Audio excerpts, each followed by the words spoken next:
anaerobios. Este tipo de situaciones sí las van a ver en su práctica universitaria, ya sea de medicina y cirugía.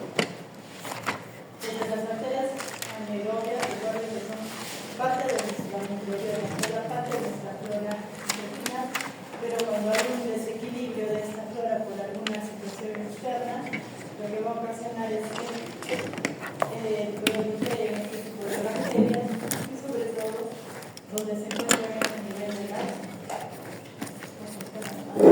las mucosas. Entonces, las mucosas del tracto gastrointestinal, con cavidad oral, de cámara peritoneal, son las principales puertas o lugares donde van a proliferar este tipo de bacterias. Recordar que mientras las barreras naturales estén íntegras, va a ser bien difícil de que proliferen estas bacterias. Pero cuando por alguna situación ocurra esto, sí van a proliferar las bacterias anaerobias. Y otro dato importante es de que cuando hay abscesos por estas bacterias anaerobias, recuerden que no solo las bacterias anaerobias, sino también las aerobias. Por eso es que el tipo de abscesos generalmente son polimicrobianos. Hay bacterias aerobias y anaerobias. Y eso es muy importante porque los antibióticos que vamos a elegir es para cubrir ambos tipos de bacterias. Entonces, nosotros vamos a hablar de dos bacterias anaerobias, las del género Bacteroides y las de Clostridium, que es lo que más vamos a ver con mayor frecuencia. De estas bacterias, primero vamos a ver que hay varios tipos, la más frecuente es Bacteroides, por eso es que vamos a hablar de ella, y que deben hacer bacilos gram negativos. Después tenemos los bacilos gram positivos, que son esporulados, y ahí se encuentran el Clostridium. Hay otras bacterias, como son las Actinomyces y Propionibacterium, pero son menos frecuentes que las otras que he mencionado, por eso vamos a hablar de las dos. Entonces, ¿qué es lo que tenemos que recordar? El género Bacteroides es muy amplio, pero tiene características tan similares en los diferentes tipos de este género. Por eso es que cuando ustedes vean un informe de un cultivo, pueden encontrar Bacteroides SP, o sea, engloba todas las bacterias de este género. Y lo que ya sabemos, no requieren de oxígeno para poder proliferar. Donde entre el oxígeno, estas bacterias no pueden sobrevivir.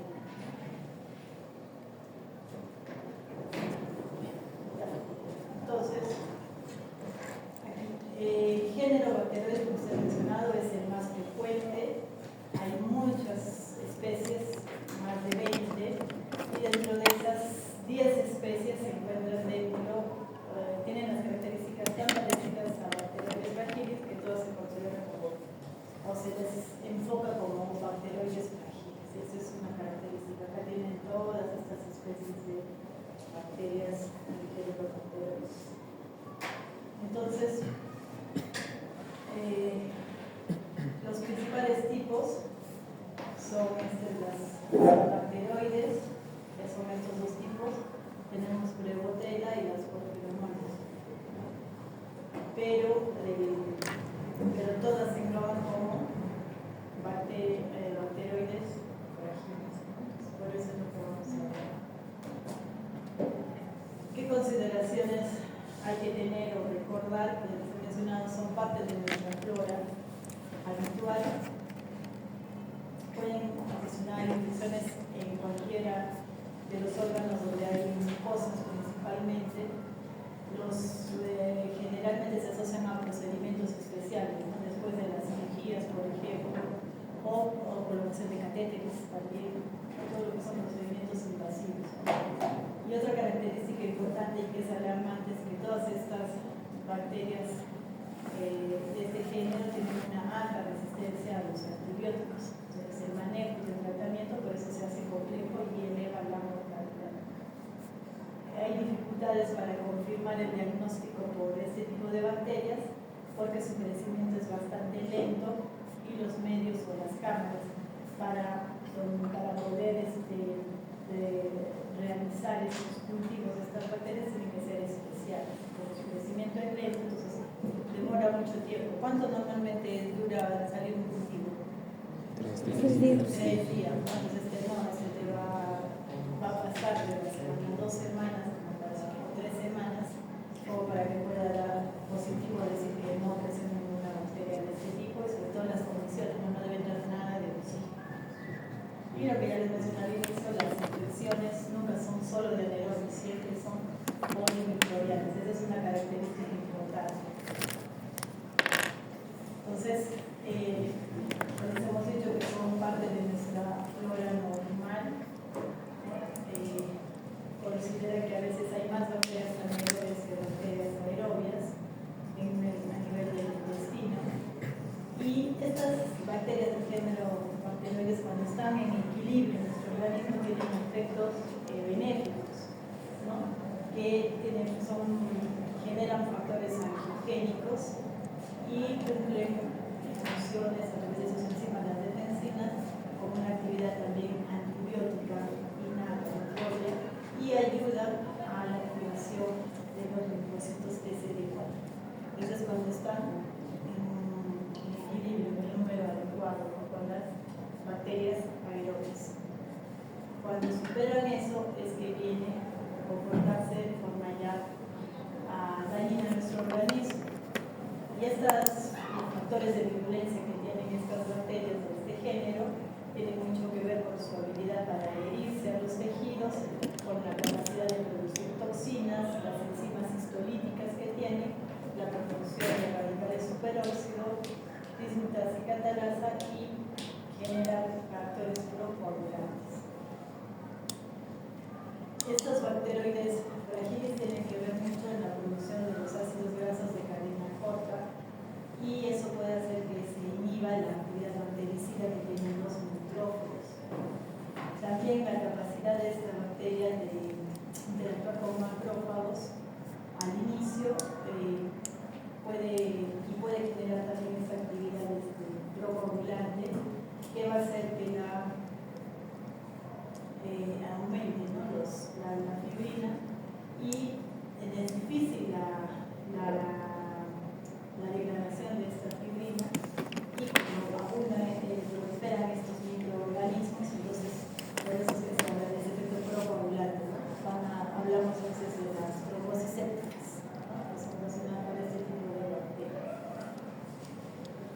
Entonces, ¿qué órganos son los que frecuentemente afectan? Son las infecciones intraabdominales. Tenemos los abscesos intraperitoneales, que son los más frecuentes después de una cirugía, por ejemplo, ¿no? Una operación de una colecistitis que haya estado de repente violenta o necrosada. El paciente el primer, segundo día está bien, y el tercero otra vez fiebre y otra vez fiebre. Entonces, la posibilidad de que se haya formado un absceso intraperitoneal es alta, y que sea un bacteroides de este género es mayor. Por eso nuestra cobertura antibiótica va a ir dirigida hacia este tipo de bacterias, ¿no? Las infecciones en el tracto genital femenino, generalmente esto ocurre, por ejemplo, cuando se hacen los abortos clandestinos, donde hay manipulación con instrumental que de repente no está bien esterilizado. Entonces ahí las infecciones que tienen estas pacientes puede ser por este tipo de bacteria, que es la Bacteroides fragilis, y se puede formar también abscesos a través de inflamación en la glándula de la colina o en las trombos de Fallot, que son otro tipo de infecciones. Y tenemos también las infecciones de heridas, las úlceras de decúbito. Ya habrán visto bastantes úlceras de decúbito en los pacientitos en medicina, tenemos harto paciente con estas úlceras. Entonces, ahí lo más probable es que tengan, están infectadas estas heridas, estas úlceras, actualmente se llaman lesiones por presión. Entonces, es muy probable que el causante sea una bacteria de este tipo. Entonces, nuestro tratamiento debe ir dirigido a cubrir esta bacteria. También hay casos de osteochondritis post cirugía, ¿no? Que sean los soldados, a nivel de pelos, cráneo,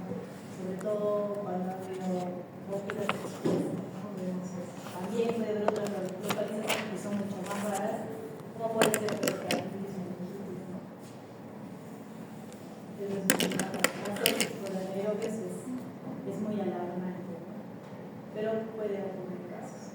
Entonces, el cuadro clínico está en relación a los estados evolutivos que van presentando clínicamente la infección por este tipo de bacterias, ¿no? Primero, por ese efecto coagulante va a haber una isquemia, que podemos verla como un inicio, como una recuperación, puede haber también, puede ser consecuencia de un traumatismo militante, un cuerpo extraño, cuando se perforan las vísceras, ¿no? Los que asaltan, atrás de otras saltas con un cuchillo estéril. Entonces pueden introducir este tipo de bacterias. Y por este mismo proceso isquémico puede evolucionar la gangrena, ¿no? Entonces, y esto vemos mucho después de una cirugía, ustedes cuando van internado, no se olviden, cuando van a revisar al paciente, la herida a veces está un poco enrojecida, ¿no? Empiezan a abrir más y la parte un poco más inferior también está enrojecida, tocan y hay crepitación, a veces por el gas que liberan estas bacterias, ¿no? Y se forman también, puede que no haya, eso ocurre cuando está cogido el celular secundario, ¿no? Cuando se manifiesta un poco hacia externo. Interiormente en el peritoneo o retroperitoneo, pues vamos a ver netamente los abscesos. También hemos visto casos de tromboflebitis sépticas y el gran problema es la falta de respuesta a los antibióticos por la gran resistencia que hay de estos antibióticos. Entonces, cuando yo sospecho que el paciente puede tener este tipo de infección, dependiendo del órgano afectado, si después de una cirugía, entonces tengo que pensar, podría estar haciendo una infección, qué características debe haber, por la herida, pues debe haber un olor desagradable, una secreción, eso lo podemos hacer en una tensión de Gram y va a salir que es un vacío Gram positivo o negativo.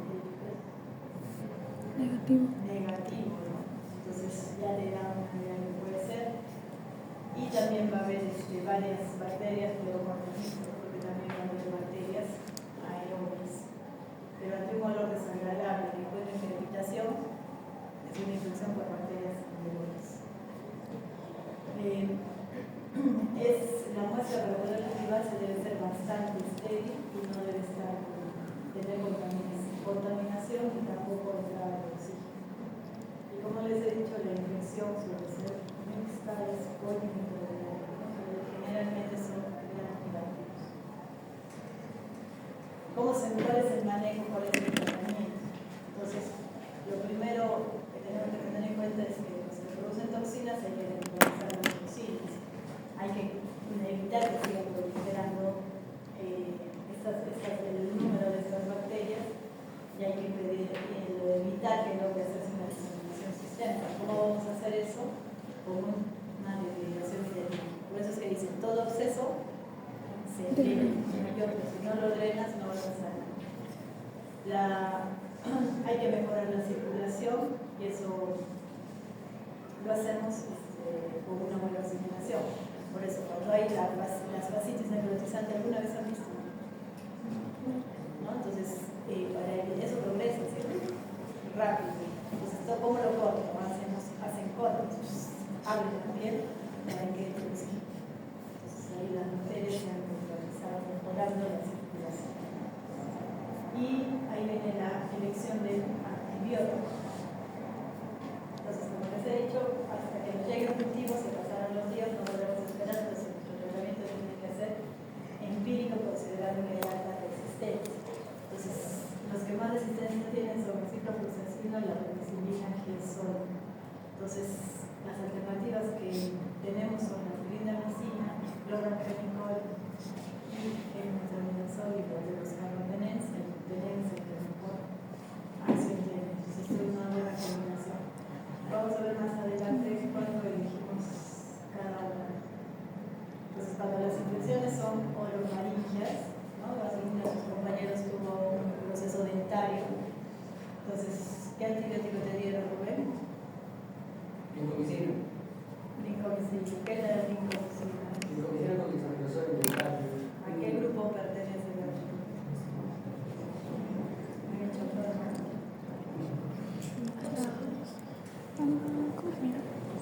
Entonces, lo que hay que hecho es darle un antibiótico que tenga una actividad para para bacterias aerobias como también para Sí, bacterias termina medicina. anaerobias.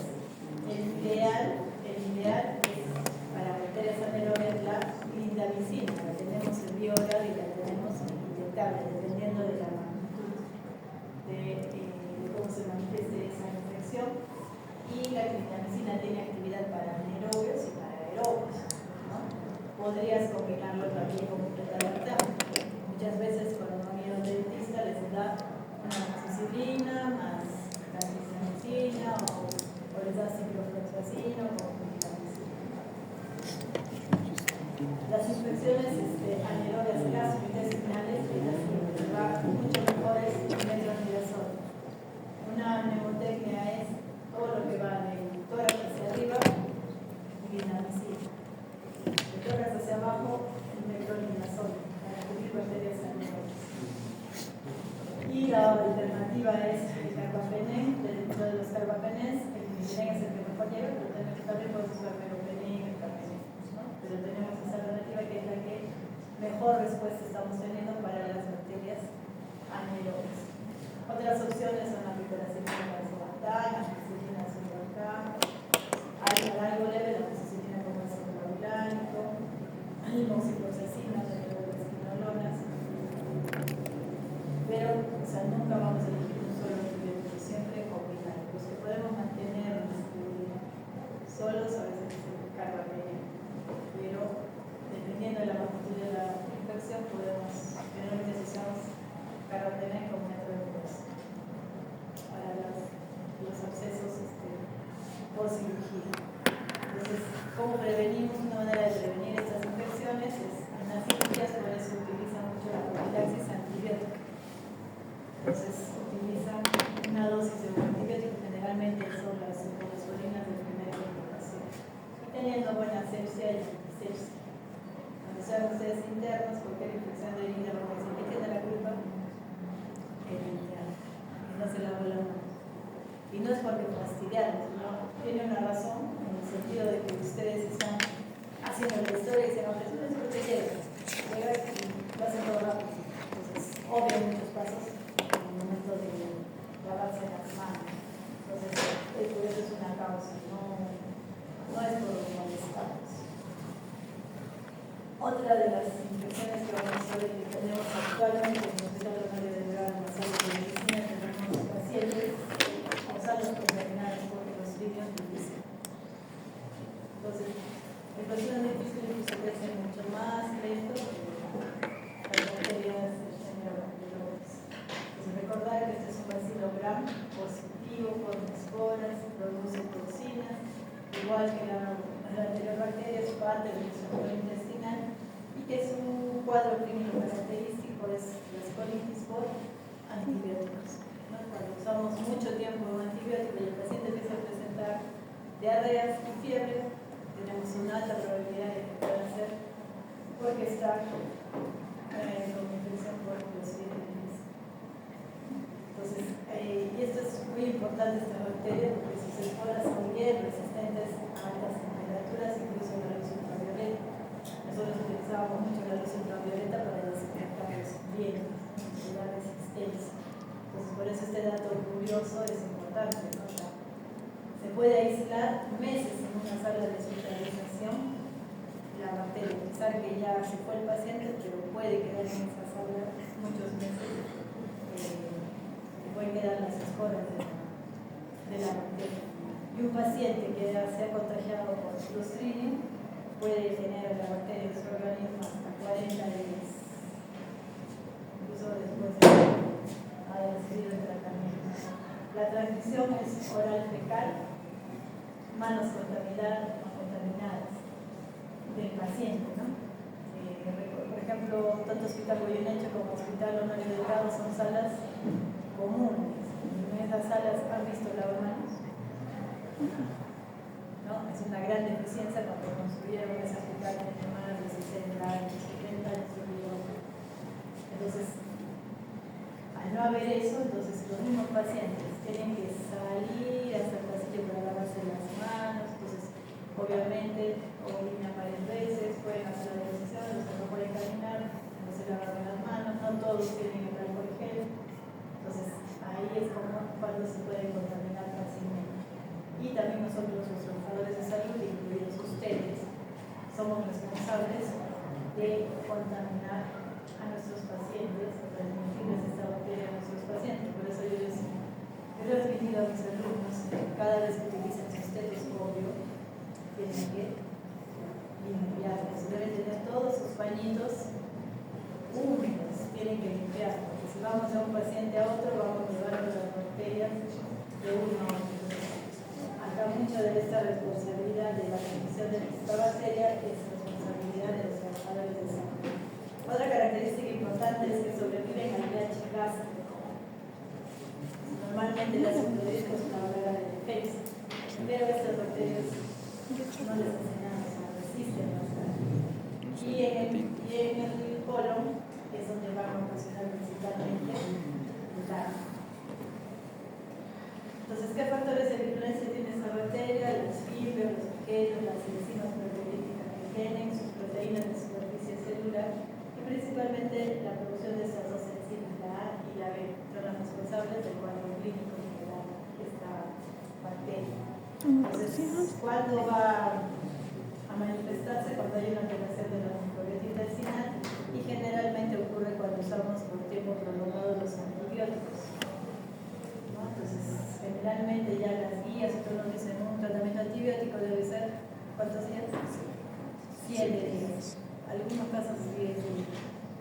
O los más raros, pero son los menos.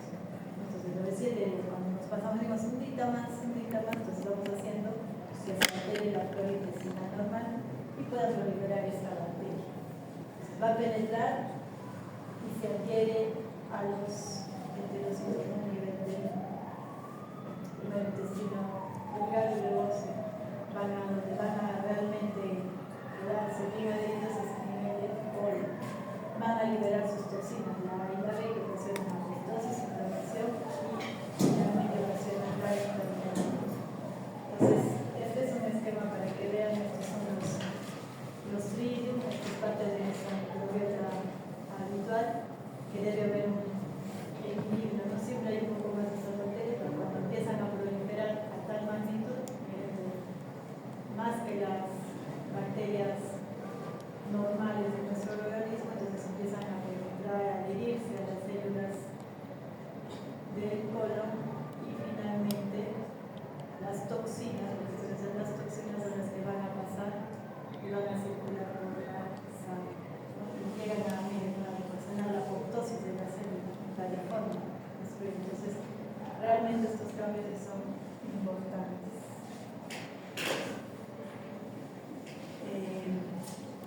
Normalmente nosotros dentro de nuestra flora bacteriana normal todos estamos protegidos por los anticuerpos IgG, ¿no? Contra la toxina A. Pero estos, cuando pierden esa capacidad de neutralizar a esta toxina, entonces va a ser una situación, o sea, nuestra flora bacteriana es la que nos permite que estos anticuerpos IgG puedan protegernos contra esta toxina, la toxina porque la neutraliza. Pero cuando no hay ese equilibrio, entonces se pierde esa capacidad, entonces esta toxina va a avanzar y se daña al organismo. Entonces, como ya te dije, el ácido clorhídrico no hace nada a las esporas ni a las toxinas. Los movimientos peristálticos ayudarían a que el movimiento intestinal pueda hacer que se eliminen esas toxinas y estas bacterias, pero en los pacientes que están en cama, ¿qué ocurre? Hay movimientos peristálticos son lentos, ¿cierto? Llegan a veces hasta el silencio, estar con el estreñimiento. Todo eso son factores en contra para que estos mecanismos de defensa puedan actuar adecuadamente. Entonces, la patogenicidad de estas toxinas, ¿no?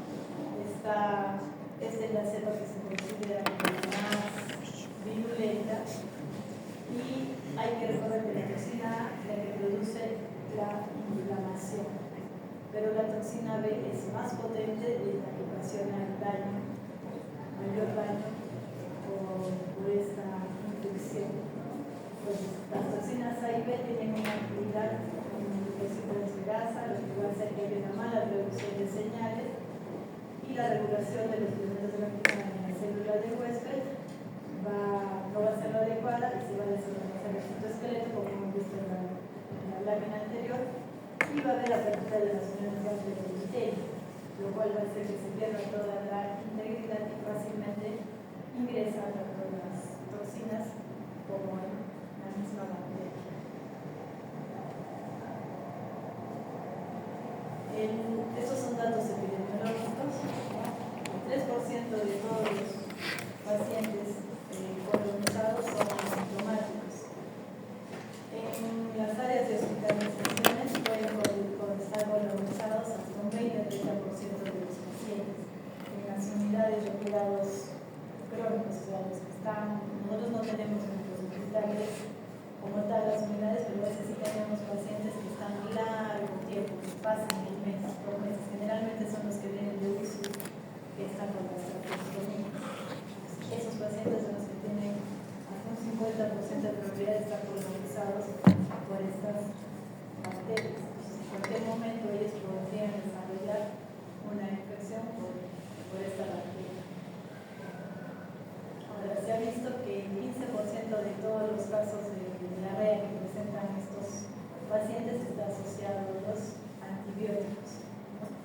Y todos estos pacientes van a presentar como manifestación la colitis pseudomembranosa, que es muy característica cuando se hace, ¿no?, la endoscopía.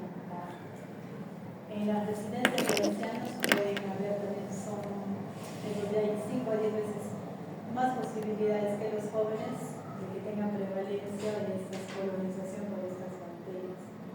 Y la mortalidad que se asocia a una diarrea por clostridium difficile es un 17%. No es muy grande, pero sí es discapacitante porque la diarrea es persistente, te deshidratas, entonces eso hace que estos pacientes no estén bien. Esto es importante. ¿Qué factores de riesgo hay para desarrollar una infección por clostridium difficile? Como hemos dicho, las terapias antibióticas prolongadas es más frecuente en los adultos mayores de 65 años, en instancias hospitalarias prolongadas, en pacientes que están hospitalizados o institucionalizados en unidades de crónicos, cuando están en cuidados intensivos, pacientes que tienen inmunosupresión. Esto es importante. Nosotros colocamos muy frecuentemente las zonas nasogástricas para la alimentación, que es un factor de riesgo para que estos pacientes puedan desarrollar también una infección por clostridium. Y cuando usamos también excesivamente los inhibidores de la acidez gástrica, como es el omeprazol, normalmente utilizamos para prevenir las úlceras de estrés en pacientes que están hospitalizados. Utilizamos el omeprazol mucho, entonces estamos previendo una situación, pero podemos estar causando otra enfermedad, otro riesgo para la enfermedad, si es que estos supresores de ácido clorhídrico usamos por tiempo prolongado. Se ha visto también que en estas épocas de invierno, ya se acercan las gripes, se asocia a mayor, o se reportan más casos de infecciones por clostridium.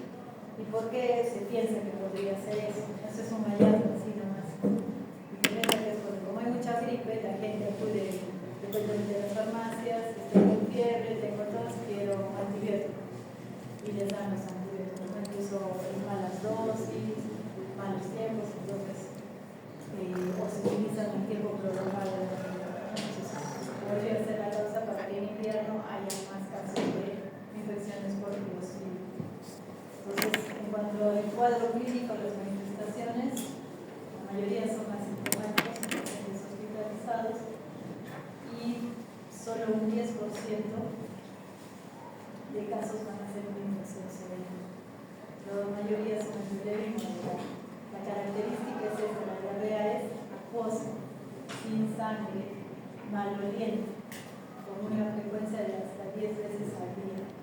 En algunas ocasiones puede haber clostridium para la limpieza. ¿Por qué? ¿Por qué sería limpio?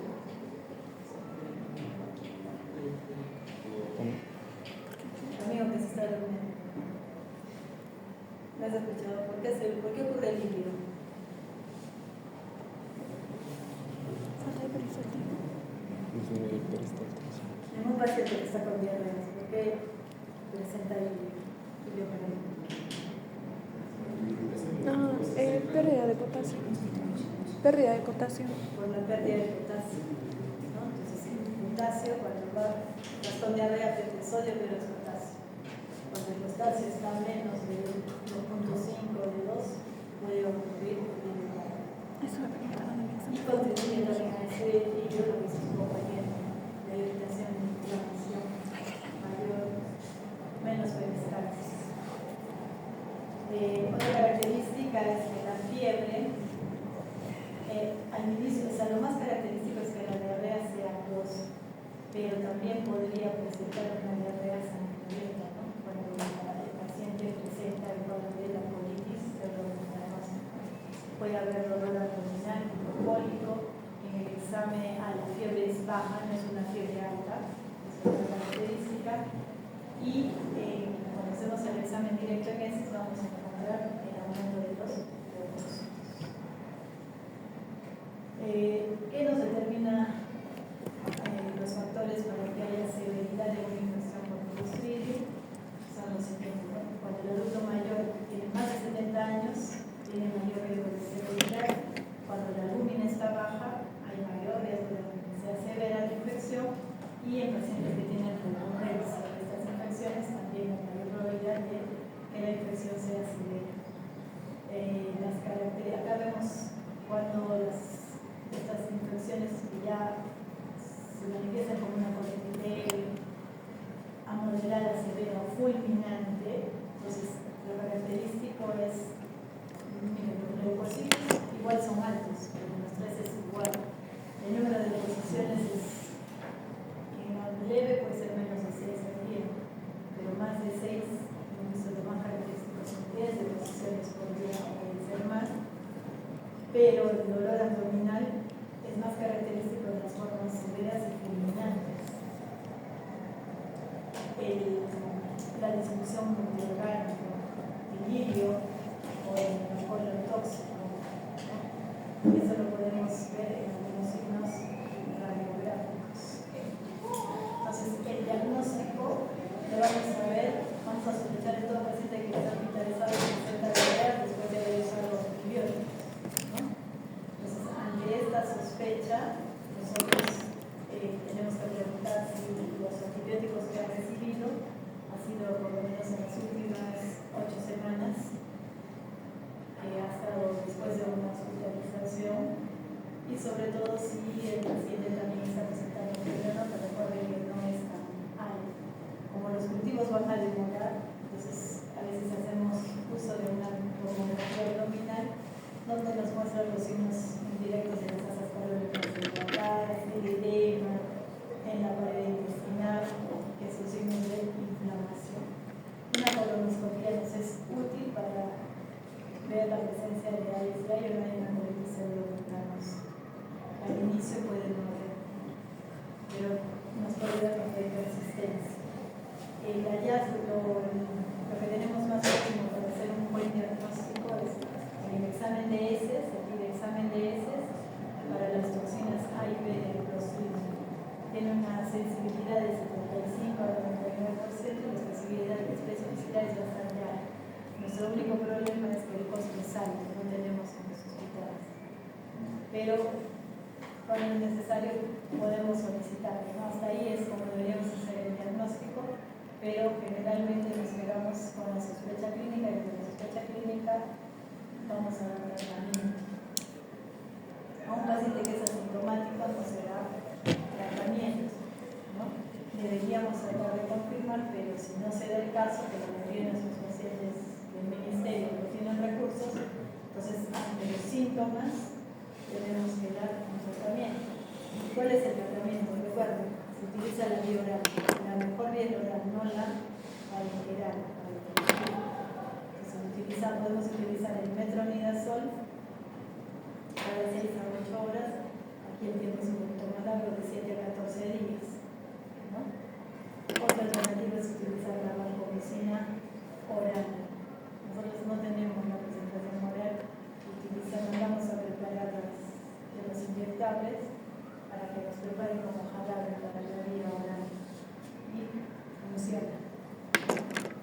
estos para casos ya un poco más severos, ¿no?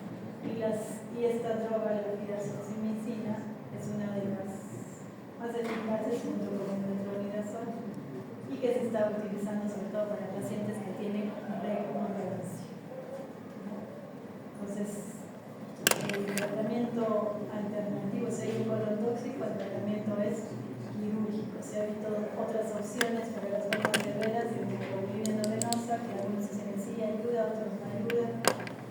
Va a depender, pero sí están recomendadas guías.